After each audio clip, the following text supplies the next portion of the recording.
Hello, welcome to this new series, Magic the Gathering Mysteries by me, where we tackle topics about many Magic the Gathering questions. Thank you, Professor. So yeah, we go into the big questions about Magic the Gathering and try to answer what really it goes on in that sort of situation, stuff like that. So today we are tackling the topic of who would win, Emrakul or 15 Squirrels?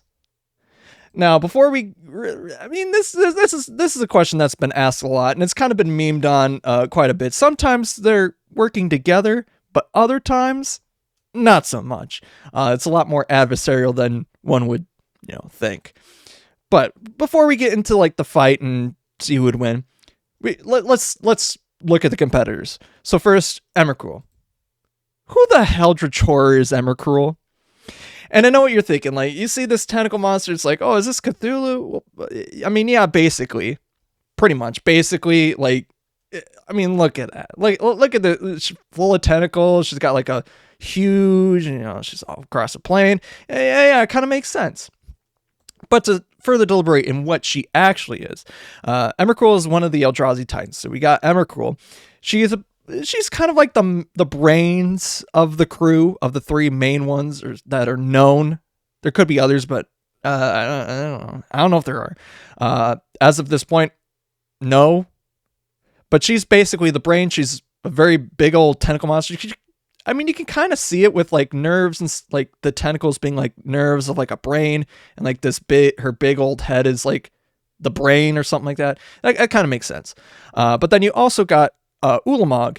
He's a lot more of the muscle and the bones and stuff like that. He's like probably one of the hungriest of the three, but he also got tentacles too, but he's also got arms and he's like really muscly. He's the muscle. But then you also got Kozilek. Kozilek, he's got some eyes, like his face is an eyeball. He's got an eye right here. He's got an eye right here. He's like hard plated, but he's very into like shapes and stuff, like quadratics, and he's very into that sort of stuff, I guess, or something like that. I don't. It's kind of alluded to. He's weird. He's all weird. But the thing about the Eldrazi Titans, they're big. I mean, it's in the name. Eldrazi Titans. They're big. They're scary. You see them rolling up into your neighborhood. First of all, your neighborhood's not going to be there anymore because they literally just have to step and it's gone. So like scary. They're big and scary. Doi. They're very hungry too. Like they could eat a whole plane of existence. Like they could eat it down to the bone. Like from every grain of dirt to the sky, like everything. They feast on mana like it's nothing. That's basically what their job is they go out to dying planes and they eat the planes and basically take it out of the multiverse. But you think like once the universe is gone, they die. But that's okay because they're like aliens or something. They exist in the plane of or the space in between the blind eternities, as it's known in the Magic the Gathering universe. So they're avatars, which people physically see on the planes that they, try to eat. That's just their avatars. It's not their full being. So in a way, they can't be killed, kind of. I mean, we'll get into that. We'll get into that later. But as I was saying, they go out into the universe or whatever world that they're in and basically consume the mana. That is until they get to Zendikar, where they get imprisoned in these Hedron networks, which basically keeps them from doing their job in the multiverse and just eating dead and / dying planes. And they were kind of lured there by these three. Ugin. Sorry, it started with a U. It was like, I brain farted.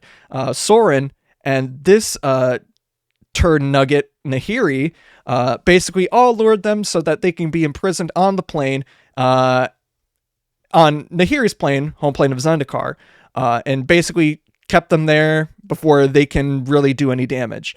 And that kind of happened around like the first Battle of Zendikar or something like that. I can't remember exactly. There's a whole lot of lore, but whatever. But because they were living on the plane of Zendikar for so long, even though that they couldn't like do anything. They still had a little bit of influence, because you got cultists that started idolizing them, even though technically it's not the exact way that they look. But over time, people started getting away at the Hedron network. And eventually, through other causes in the story and whatever, they were released from their prisons and set out on Zendikar, creating the Battle for Zendikar. I don't know if it's technically the second, but it's the main story that people know, the Battle for Zendikar, which takes place kind of around when it came out, like 2013, 14. It's basically the Avengers of Magic the Gathering storyline, or at least the modern day version, the closest thing that you can get, because you got four planeswalkers, Jace, Balerion, Sandra, Nalar, Gideon, I can't remember his name, Blackblade, I don't fucking know, and Nissa, I'm not even gonna try, Ravane, yeah. So all of them together, blue, red, white, and green mana, because that's how they are. Liliana's there somewhere. I don't know. She'll show up later. They form the Gatewatch and basically come up with the plan to kill the Eldrazi Titans by Nissa using her lane line magic, which basically uses the plane's mana. And also Chandra's fire magic. They were able to lure the Eldrazi Titans to the area and basically burn them to death. Like, all of that's dead Eldrazi Titan. That's dead Eldrazi Titan right there.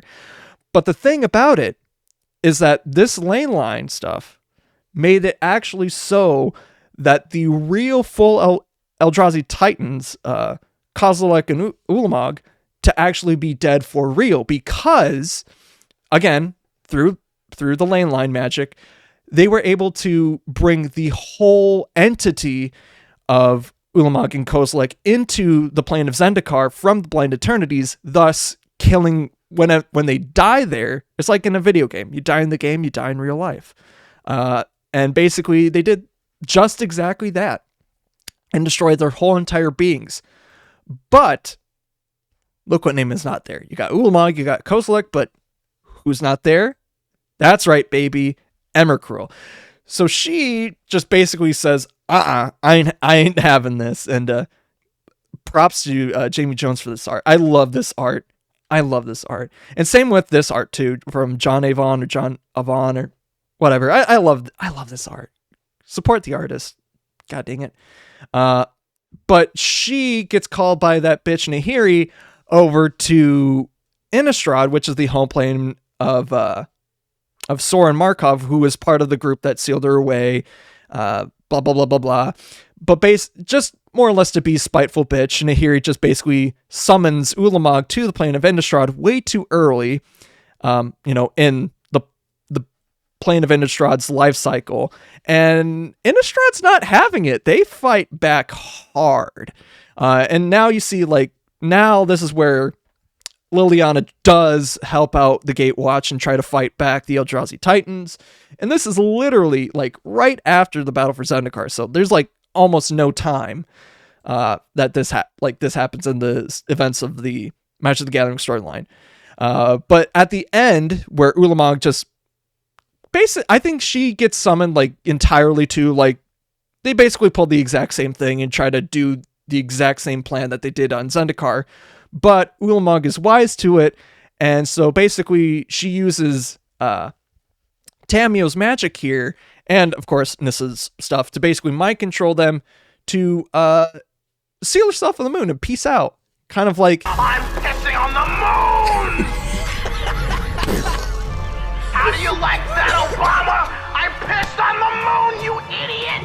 Yeah, so now she's in the moon. She's in the moon, and she's just waiting her time. She knows that she came too early. She's kind of overwhelmed, and she kind of was expecting it. But that's the last of that we know of Ulamog. And there's other events that happen on Innistrad that surprisingly she literally did not interact with, but that involved the moon. But she's in there. She's in there. But let's get to Squirrels. Squirrels. These little, like, what can I say about these little furry little rodents? I mean, come on. They're cute, but they're not harmless. They are definitely not harmless. And man, you let them go off. Yeah, they can be real bad. They can be real bad. You get a bunch of them together, they can get into a huge mob. Like, the joke is 15 squirrels fighting against Emrakul. Like, you can get a bunch of them together, but they have societal rules. They know how to like form strategies and make up ways. Like a squirrel general. So they have battle tactics and they know how to think of a plan. So like, don't count them out. And you can get a whole bunch of them, just get them all together. Like, look at those eyes. Those are not kind eyes. Those are evil. And like, this spell's evil, man, if you know how to use it right. And they can be gods. This little squirrel goes on the whole world tree. They go to Toski goes on to different worlds. Just, it's super fast. They know what they're doing. Like, uber smart. Like, come on. And you can get an infinite amount of them. Like, that's crazy. So let's get into the actual fight itself. So we got 15 squirrels versus Emrakul. Or Emrakul versus 15 squirrels, however you want to say it. The main problem with especially this encounter is not these first two lines of text, not this last line of text. It's this third line here. So let's go over what the problems will be for the squirrels, facing off against that. Flying. Well, flying's kind of easy because like there are lots of ways to give, your creatures and tokens or whatever flying. Like, and also, I don't know, but squirrels can fly sometimes. So that point's kind of null and void, so it doesn't matter. Protection from colored spells. Well, doesn't really matter if I cast a bunch of spells on myself, or that doesn't target Emrakul. If I cast this, especially after a bunch of them, like Storm, I'm getting a lot of squirrels. So that could be 15, that could be more. Who knows? I could be getting a lot of squirrels. So, again, that point, null and void. Who cares? And Annihilator. Annihilator 6. That's kind of dangerous. That's the most detrimental. So you get rid of 6 of those squirrels, so you're down to 9. So that's not going to kill. That's not going to kill Emrakul.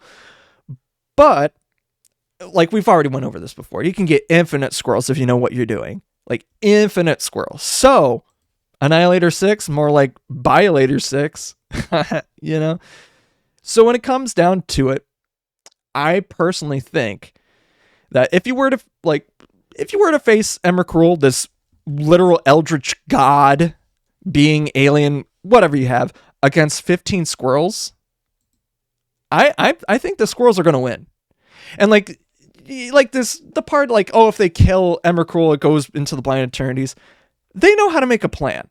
Like, it took 4 planeswalkers to figure out how to kill 2 Eldrazi Titans. I think 15 squirrels can figure it out.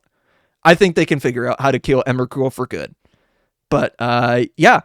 Like, comment, and subscribe if you want to see more. Let me know. But until then, bye.